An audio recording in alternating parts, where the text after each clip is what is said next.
What's up in there, guys? Brian here at 3 Tower. Welcome to another solid episode of the People's Questions, where I answer all the questions that you guys sent me over the past week. We got about 7 questions from all regulars. I don't think we got any newbies, but I will say that there were certainly a number of questions here that really stand out, so I'm really excited about this particular episode. So starting off real simple, we go into a very, very personal topic, and, you know, my condolences. Starting off with Cassie J. Williams, and you asked, since you just lost your grandfather, how are you supposed to handle the loss? Well, Cassie, I would just like to say I'm very, very sorry. You know, for those who've been watching long enough, you know I recently suffered a pretty big loss not too long ago. But I think the only advice I can give you, it kind of depends on whether or not you were close with your grandfather or not. If it was, but from how you're speaking to it and just the tone that I'm sensing, it sounds like you were pretty close. So, to handle, the only advice I can perhaps give you in terms of handling your loss is that, and that's a tough one, try to do what you can to honor his memory. I'm guessing if you and your grandfather were close, there was something about his personality that perhaps rubbed off on you. I'm sure your grandfather may have had a really positive influence on your life, and there were things he taught you. So I think the best way to honor your grandfather's memory is to either pass those on or do things that you believe would make him proud. I think, in my personal experience, that I've always been able to kind of deal with my father's loss the most when I do things, or when I take over roles that, or I say or do something that he absolutely would have advised. I'm not going to say everything has worked out that way, because I do know for a fact that if my dad were still around, there's certainly a number of things, a number of situations, a number of major issues that I don't think would have ever happened over the past 2 years, but I'm trying to do my best to manage them. So really, I think the best way to handle your loss, or losses like that, is simply to do your best to honor their memory, because as long as you remember them and you remember the good times, they're never really gone. You remember them. They're never forgotten. So that's really just the best advice off the top of my head that I can really give you. But I did spend a number of a good couple of days thinking about this, because it kind of touched me too. So yeah. Next question comes from the Murloc Lord. You want to know, what is the worst class in Final Fantasy X-2 in my opinion? I don't think any of the classes are necessarily bad, but I think that the weirdest one by far is the mascot Dressphere. That is just weird. Yeah, really weird, but surprisingly really, really powerful. And I have no idea why. So I would say that's I think that's the worst one, but simply just on a practical level. Because because that Dressphere is actually really, really hard to get, and it's incredibly powerful, but I just think that why would you make such a funny looking Dressphere so powerful? I think it's just the weirdness of it that really kind of puts me off. The next question comes from All-Star Gamerpunk. You want to know, would I ever stream games I love and think are underrated to draw more attention to them? If so, what are they? You know what? All-Star Gamer? I'm actually going to talk about that in a future video, because there are certainly a number of games that I would so love to stream right now. Sadly, I don't have the equipment. I mean, this sucker right here, I got this like 5 or 6 years ago.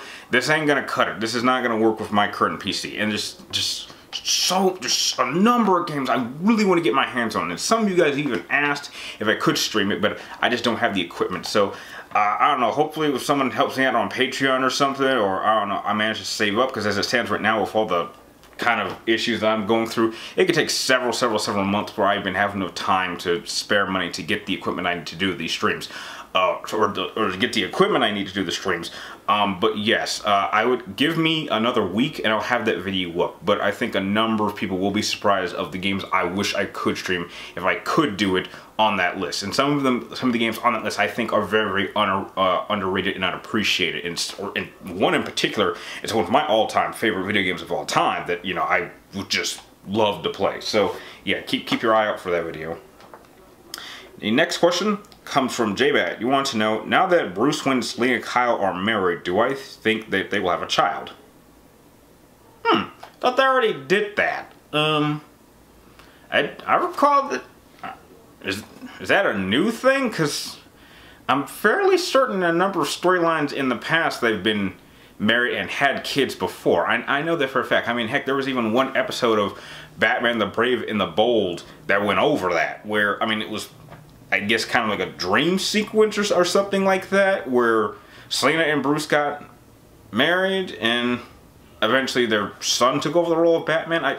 But I don't think that's a new thing. I mean, maybe that's something that's recently just happened. I haven't really been keeping up with the Batman comic books, but I'm fairly certain that they've been married before in the comic books. I don't think that's new. So if they are married again, I guess, then I don't see why they wouldn't have a kid. I don't see why not.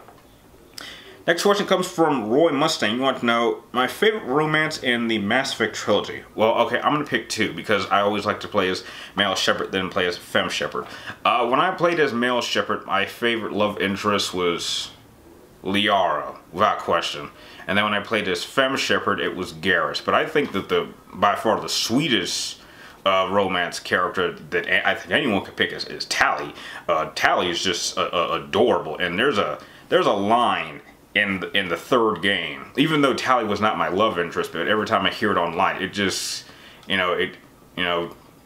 starts getting me kind of teary-eyed because I think it's just the saddest line. I think some of you guys might know what I'm talking about. If you think you know the line, I want you to type it in the comments down below, and if you do, I'll be sure to give you a shout out because that every time I hear it, it just hits me hard. But yeah, those are my two love interests that I usually pick for the trilogy. Next question comes from Silver Shadow 2099. You want to know if I could have any weapon in the Devil May Cry franchise being one sword and one other type of weapon, what would it be? Oh, I think I've answered this one before. The sword would be Yamato, and the second weapon would be the Ebony and Ivory pistols. One iconic weapon from Virgil, one iconic weapon from Dante. Put them together, you can't go wrong with that. And the last question of the episode comes from the Immortal Super Being, and you want to know, in Dead Space 2, can you name your favorite enemy - weapon and favorite part? This question ties directly to the streaming question, so I think some of you guys know what I'll be talking about extensively in a following up video over coming on the next week. My favorite weapon by far is the plasma cutter.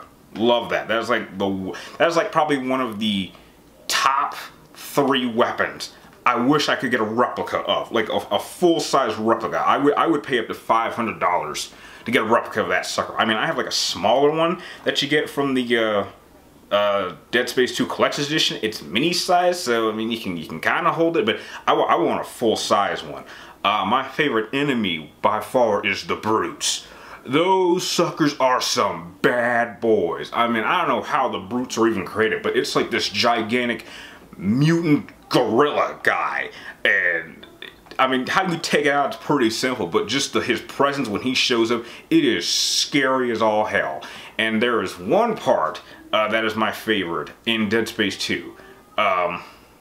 It's in the middle section, and it involves being trapped in an area and having to wait till another character opens a certain door. It is by far the single scariest moment I have ever experienced in a video game. And I wish I could go into more detail about it, but I want to keep that inside unless some people want me to share that experience, because it is absolutely terrifying on a number of reasons, and I have never experienced a moment like that before or since. And it could be perhaps one of those moments that I was so scared that nothing in a video game could ever scare me again like that. It was just that terrifying. And with that, those are the questions you guys sent in for this particular episode. I'd like to thank all of you guys for sending your questions in. If you guys have any more questions you'd like me to answer in next week's episode, be sure to type them in the comments down below. But make sure you get them into me before next Wednesday, before I start filming the next episode, and try to get it before noon, because that's kind of when I have the best lighting. So that out of the way, I'd like to thank you guys for watching, and I'll see you next time.